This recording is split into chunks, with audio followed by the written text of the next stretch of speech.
A well-known rapper is now seriously hurt after a brutal attack inside a federal prison. But this isn't just any fight. This story dives deep into loyalty, street politics, and the shocking reality of what happens when a famous artist ends up behind bars, thinking their fame will keep them safe. Spoiler alert, it doesn't. What if the very fame meant to protect you became the ultimate target?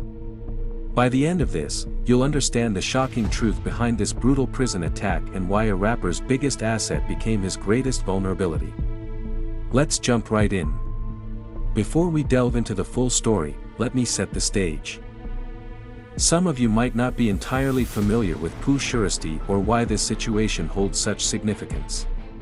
Trust me, once the backstory unfolds, everything else will resonate much more powerfully. So, lean in closely, because this is crucial context. Pooh Shiesty, whose real name is Lantrell Donald Williams Jr., hails from Memphis, Tennessee.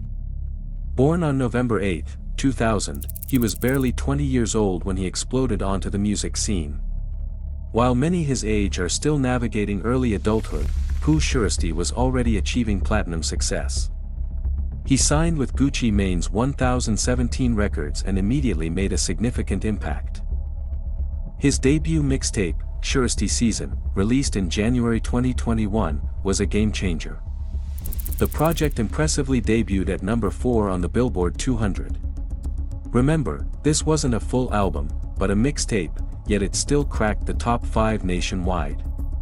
Then came the multi-platinum track Back in Blood with Lil Durk. The young artist seemed unstoppable. But then, almost overnight, everything took a dramatic turn. In October 2021, Pooh Shiesty pleaded guilty to a federal charge of conspiracy to commit robbery. These charges stemmed from a 2020 incident where he and his associates allegedly robbed 2 men at a hotel in Bay Harbor Islands, Florida. During that robbery, one of the victims was shot. This is not a detail to be taken lightly. A shooting occurred, making the situation inherently serious. The involvement of federal authorities indicated a rapid escalation of events.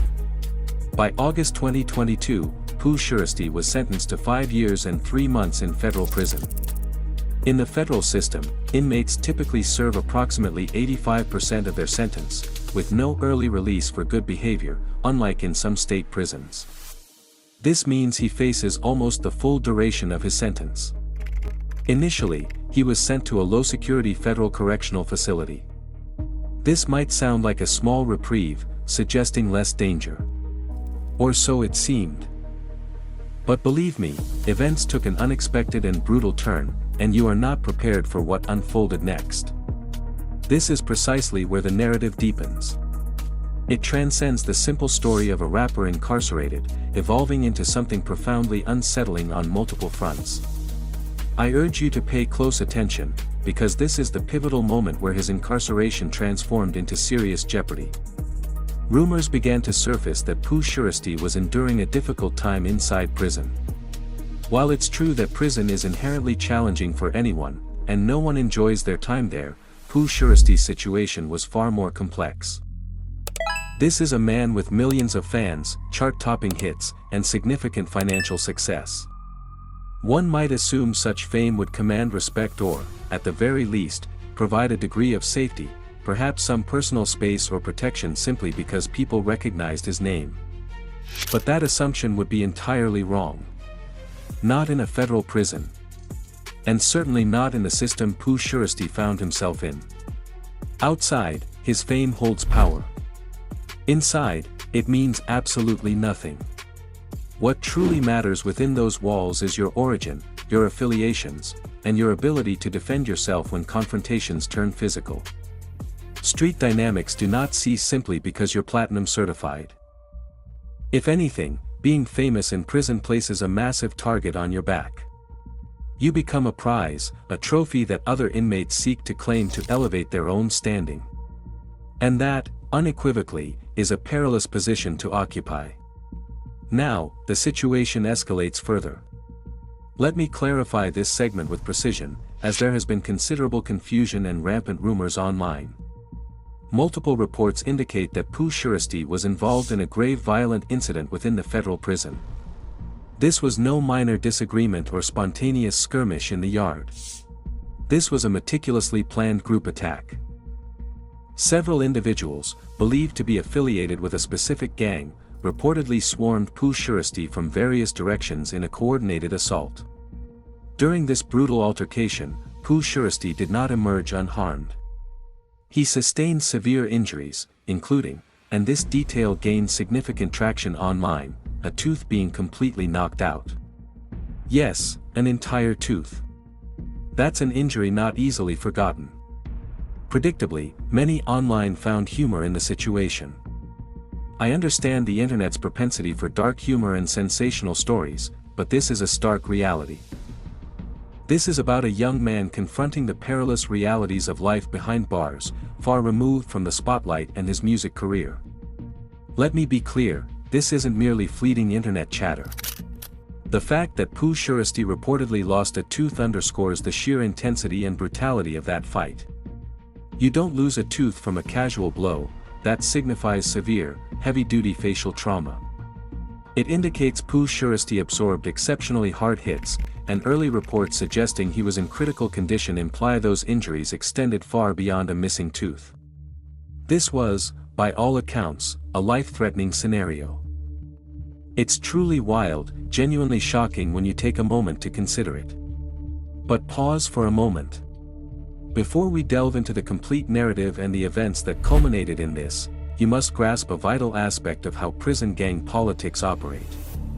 Without this essential background, you won't comprehend why the Crips might have specifically targeted Pooh Shiesty. This is where the narrative gains crucial layers. Pooh Shiesty hails from Memphis, Tennessee, a city with its own distinct gang culture, markedly different from regions like Los Angeles or Chicago. Memphis is characterized by local sets and alliances that developed organically over time.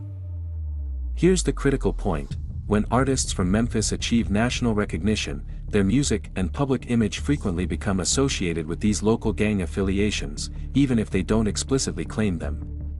Pooh Shiesty, for instance, has been linked with the Bloods, primarily due to his connections with other artists and individuals who represent Blood sets. Now, envision this scenario: federal prisons are an entirely different entity. You're not confined solely with people from your hometown. Instead, you're intermingled with individuals from across the country: Compton, South Central LA, Chicago, New York, and they bring their own established alliances. Therefore, when a high-profile figure like Pooh Shiesty, associated with a Blood-affiliated group, enters a prison with a strong Crip presence, conflict becomes almost inevitable. This isn't random drama or mere coincidence. In the intricate world of prison politics, this level of tension is, regrettably, anticipated. Do you see now? Street rivalries don't simply vanish when the prison doors close, they follow you inside, every single time. And here's where the situation becomes even more astonishing. A pervasive question on everyone's mind has been, why didn't Pooh Shiesty simply opt for PC? For those unfamiliar, PC stands for Protective Custody, a designated safer space within prison designed to circumvent situations precisely like this. Protective Custody, or PC, appears to be a straightforward solution. It's a segregated area where inmates facing threats can be shielded from the general prison population. So, theoretically, for a high-risk individual like a famous rapper, entering PC should guarantee safety, right? But here's the crucial twist. This is where prison culture completely redefines the narrative. Within those formidable walls, requesting protective custody is far more than a mere request. It's a profound social taboo. It's akin to raising a red flag, an admission that you cannot withstand the pressures of prison life. It is universally perceived as a blatant sign of weakness. Once you are labeled as someone who ran to PC, that stigma adheres to you relentlessly. And it doesn't simply dissipate upon release from prison. On the streets, people will remember. They'll utter phrases like, "he checked in," or "he couldn't stand his ground." For someone like Pooh Shiesty, whose entire identity and formidable reputation are meticulously constructed around being tough, authentic, and unyielding, entering PC would be perceived as a profound betrayal of everything he represents. His music, his public persona, his entire brand, all emphatically convey resilience and genuine street credibility. And here's a fact many fail to grasp: prison and street culture are inextricably intertwined. Decisions made behind bars can drastically impact one's respect and credibility upon re-entry into the outside world. Thus, Pooh Shiesty found himself ensnared in an impossible predicament. Requesting protective custody would irreparably damage his reputation, a reputation central to his career and standing within the community. Yet, ignoring that option meant remaining exposed to very real and immediate danger inside. Frankly, that kind of dilemma is among the most heart-wrenching I've encountered in a long time, and that's no exaggeration. Now, let's peel back the curtain and examine what Pooh Shiesty's daily life truly entails within federal prison. Many people envision a glamorous, Hollywood-esque scenario for famous inmates, but the reality is starkly different. First and foremost, he does not receive a private cell. There are no special perks, no exclusive meals, and no plush bed simply because of his platinum records. In a low-security federal prison, most inmates live dormitory-style in open areas, with multiple individuals packed shoulder to shoulder, affording minimal privacy. These inmates originate from every corner of the country, possessing diverse backgrounds and affiliations. You might assume his fame would garner him some respect or even protection among other inmates, right? Well, prepare yourself, because this story is about to intensify further. While inside, Pooh Shiesty can still connect with others through music, a common ground that persists even behind bars. And yes, being a recognized name can sometimes open doors. People know who you are. While some genuinely appreciate his art, others are merely curious to ascertain if the reputation aligns with reality. Then there are those who aim to exploit him, whether for money, commissary items, or simply a status boost derived from his identity. But here's the crucial twist: the financial aspect renders the entire situation even more perilous. Everyone is aware that Pooh Shiesty possesses assets outside prison. Although he cannot directly access this money while incarcerated, friends and family can deposit funds into his internal commissary account. This makes him a prime target. Inmates attempt to extort him, demanding commissary or special favors because they know he has resources. Refusing to comply can rapidly escalate into serious conflict, the very kind reportedly faced by Pooh Shiesty himself. So, ironically, being rich and famous behind bars can actually increase your danger, not diminish it. Quite a wild paradox, isn't it? I find myself both surprised and entirely unsurprised simultaneously. Now, let's zoom in on the profound mental toll of this ordeal, an aspect frequently overlooked when discussing artists behind bars. While Pooh Shiesty's physical struggles are undeniably shocking, what about his mental state? This is a young man in his early 20s who transitioned from selling out shows, recording hit songs, and living a vibrant, demanding life, to being confined within a federal prison for years, with no immediate release date in sight. Meanwhile, the music industry outside continues its rapid evolution. New artists emerge, peers who were once on the same trajectory are consistently releasing albums, embarking on tours, and advancing their careers. Pooh Shiesty, however, remains sidelined, with limited contact and no avenue to re-engage. That level of mental strain is something most people cannot genuinely comprehend. Compound this with the agonizing separation from family and all that is familiar, alongside the persistent physical threats and the pervasive sense of danger. And let's be candid, the response within the prison system to incidents may often be neither swift nor effective. The staff-to-inmate ratio is frequently low, meaning guards cannot be omnipresent. When altercations erupt, particularly in open areas like the yard, assistance is not always immediate. This is the harsh reality Pooh Shiesty confronts daily. He is navigating a tough, intricate world, mentally, physically, and emotionally. In an environment like a prison dormitory, situations can spiral out of control in an instant, before anyone even has a chance to intervene. At this juncture, this ceases to be merely a story or a source of entertainment.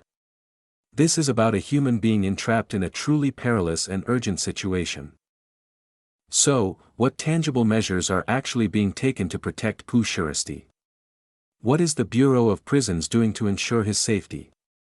This is precisely the question his family and legal team are undoubtedly, and rightfully, demanding answers to. Here's the frustrating reality: the Bureau of Prisons is notoriously secretive about the events transpiring behind those walls. They are hardly quick to announce when an inmate is attacked. There are no press conferences detailing altercations or injuries. Most information filters out through whispers from other inmates, legal representatives, or family members meticulously piecing together clues from limited phone calls and prison visits.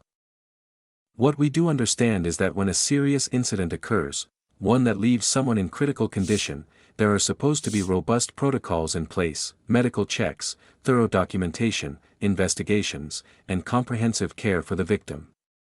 And the attackers are meant to face consequences. But this is precisely where the system consistently falls short. Regardless of whether the inmate is famous or not, even when assaults transpire, the prison response is often sluggish, inadequate, and fails to address the underlying issues.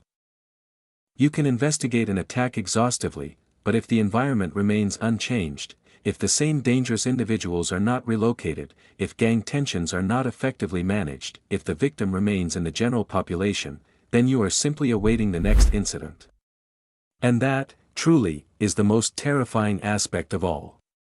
If Pooh Shiesty opts not to enter protective custody, and if the prison fails to genuinely step up and safeguard him, then it becomes not a question of if something will happen again, but when. Honestly, that thought is profoundly unsettling. Now, I want to address a sentiment that has been circulating online. Some argue that he made his choices, knew the lifestyle he was living, and this is simply the price one pays. And certainly, I comprehend the origin of that perspective.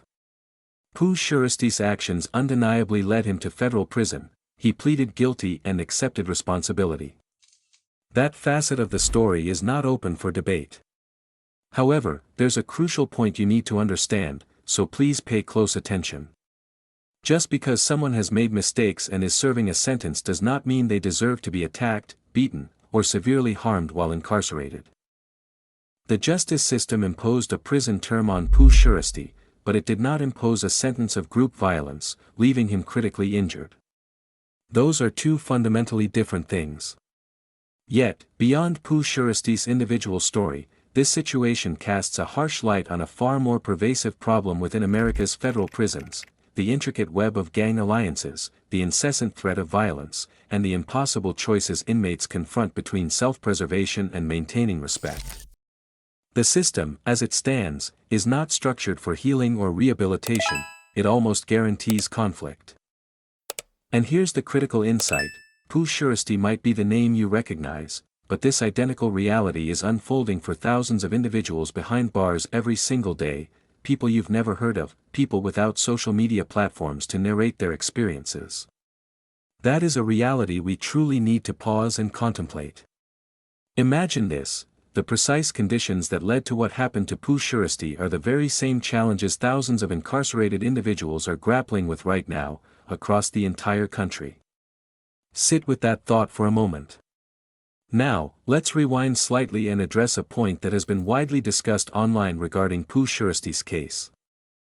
Many have speculated that due to his identity, his burgeoning music career, his affiliation with 1017 Records, and Gucci Mane's significant influence, specific expectations were placed upon him within prison. On one side, there are his devoted fans and supporters who admire him. They anticipate him to remain resilient, refuse to back down, maintain his solid reputation, and represent himself appropriately while incarcerated. On the other side, there are those who actively seek to challenge that image, eager to ascertain if the true Pooh Shiesty aligns with the formidable persona he has cultivated through his music. And within the prison environment, challenges of this nature are not resolved through mere words, they are settled through decisive action. Consequently, Pooh Shiesty entered a world where he was a target from multiple directions simultaneously. It's an almost insurmountable position for anyone, particularly a young man in his early 20s who, irrespective of his past mistakes, is still an individual striving to survive a complex and perilous environment. And here's a crucial point to recall: Gucci Mane himself served time in federal prison. He possesses first-hand knowledge of what that life entails. Even with all his fame and status, Gucci Mane confronted significant struggles during his own incarceration. This internal world is not to be taken lightly. It is no trivial matter, it represents genuine danger and real consequences. But there's even more to this story, an entirely different layer that I haven't even touched upon yet. And honestly, it might just be the most compelling aspect of all. It's the monumental question casting a shadow over Pooh Shiesty's career: what happens next? Currently, even though he remains incarcerated, his music continues to resonate. People are still streaming his tracks, he consistently appears on playlists, and the royalties continue to accumulate.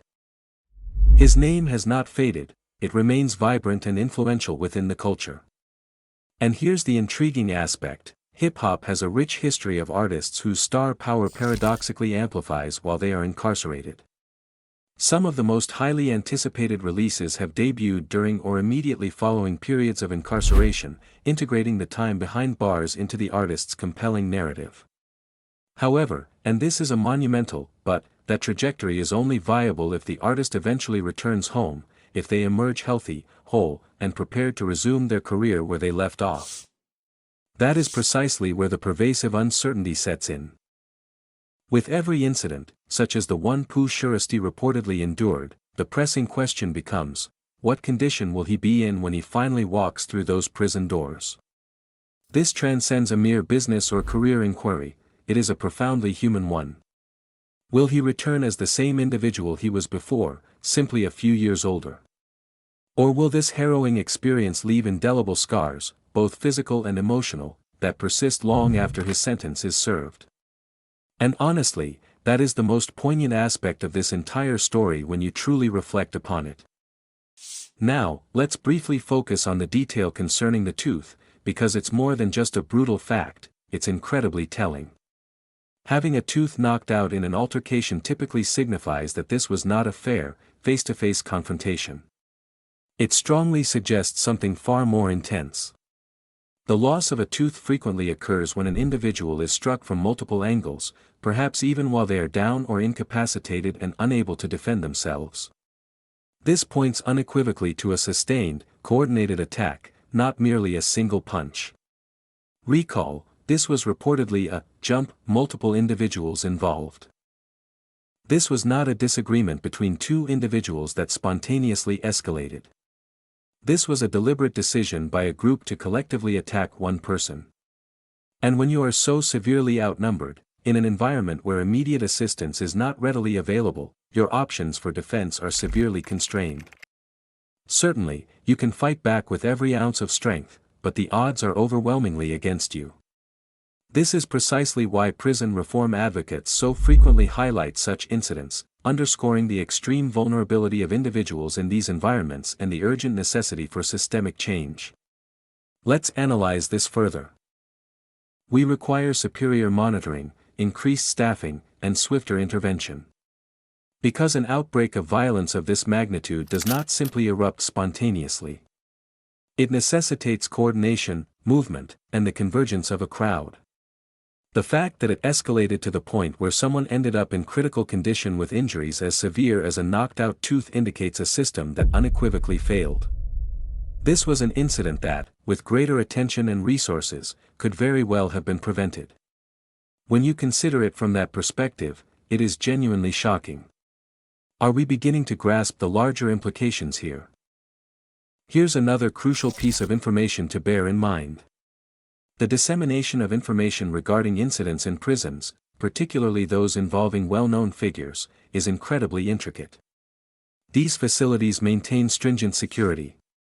Communication is severely restricted, and much of what leaks out passes through multiple layers, second-hand, third-hand, often becoming distorted, exaggerated, or even fabricated purely for attention. Therefore, when you are sifting through reports about precisely what transpired with Pooh Shiesty, it is essential to maintain a clear and rational perspective. The broad facts remain consistent: something profoundly serious did occur. There was a violent altercation involving individuals linked to gangs, and Pooh Shiesty sustained injuries. These fundamental details are reiterated across numerous sources. However, the finer points, the exact number of assailants, the full extent of his injuries, the specific nuances of his medical condition, remain considerably murkier and challenging to definitively confirm. Here's the critical distinction, though. This story did not simply materialize out of thin air or dissipate after a fleeting mention on an obscure blog. It circulated extensively, reaching multiple reputable news outlets, insiders with direct connections, and individuals renowned for sharing accurate information about incarcerated artists. So, while critical thinking is always prudent, the core narrative of this story carries substantial credibility. The reaction among those close to Pooh Shiesty, his inner circle and the broader Memphis rap community, has been one of profound seriousness and genuine concern. This incident is not being dismissed or treated as a joke. Those who care about him are genuinely worried, and that palpable concern speaks volumes about the gravity of the situation. Alright, let me now summarize everything so you have a comprehensive understanding of what transpired and why it holds such significance. Pooh Shiesty emerged as one of the most promising new voices from Memphis in recent years. His meteoric rise in 2021 was truly exceptional: the mixtape, the features, the overwhelming buzz, the undeniable success. He achieved a level of fame and recognition that many artists only dream about. Then, a confluence of decisions and circumstances led him, by the age of just 21, to be incarcerated in a federal prison. Within those walls, he was thrust into one of the most unforgiving and intricate social environments imaginable in America. We are speaking of entrenched gang rivalries, territorial conflicts, and the impossible tightrope walk between ensuring one's safety and preserving one's reputation. Adding to this, there's the immense mental strain of witnessing your life, your career, everything you meticulously built, grind to a halt while the rest of the world continues its rapid progression. And now, to compound his ordeal, he reportedly became the target of a brutal, organized attack. Reports indicate he ended up in critical condition, with a tooth knocked out and injuries severe enough to garner national attention. He steadfastly refuses to transfer to protective custody because, within his world, that choice would be perceived as an ultimate betrayal. It would be seen as capitulation, a move that could shatter everything he has painstakingly constructed, his credibility, his very identity. Consequently, he remains in the general population, fully cognizant of the inherent risks, meaning every single day inside that prison is a perilous gamble with his safety. And this is precisely where the system must intervene decisively. The Federal Bureau of Prisons bears a clear and unequivocal duty to ensure the safety of every individual under its care, regardless of whether they are famous or not, possess platinum plaques or are simply regular citizens. Every person behind those bars deserves the most fundamental protection. When the system falters, when someone ends up critically injured after being attacked inside a federal facility, that is not merely a slip-up, it is a complete systemic breakdown. When you pause and synthesize all these elements, it genuinely stands out as one of the most striking and sobering narratives to emerge from the rap scene in a long time. And I state that not for dramatic effect, but because it is a profoundly human story, a real life that resonates with so many. Before I conclude, I want to emphasize something profoundly important. There are countless individuals, fans, friends, people from his own neighborhoods, who are sincerely hoping for his recovery. They yearn for him to return home, to heal, and to resume creating the music that reminds the world of his undeniable talent. That sentiment, that hope, truly matters. It's easy for stories like this to become fleeting online buzz, content consumed momentarily and then forgotten. But at the heart of all this is a person, Lantrell Darnell Williams Jr. In his 20s, someone's son, someone's family, a gifted artist who made mistakes and is now facing the consequences, yet still deserves to be safe and treated with dignity while paying his debt to society. That is not a controversial statement, it is simply plain human decency. And it is a truth worth proclaiming aloud. So, that is the complete story, the attack, the injuries, and the profound fallout. Thank you for staying with me through this deep dive. If you found this story meaningful, please don't forget to like the video, subscribe for more content like this, share it to spread awareness, and drop your thoughts in the comments. I'd love to hear what you think.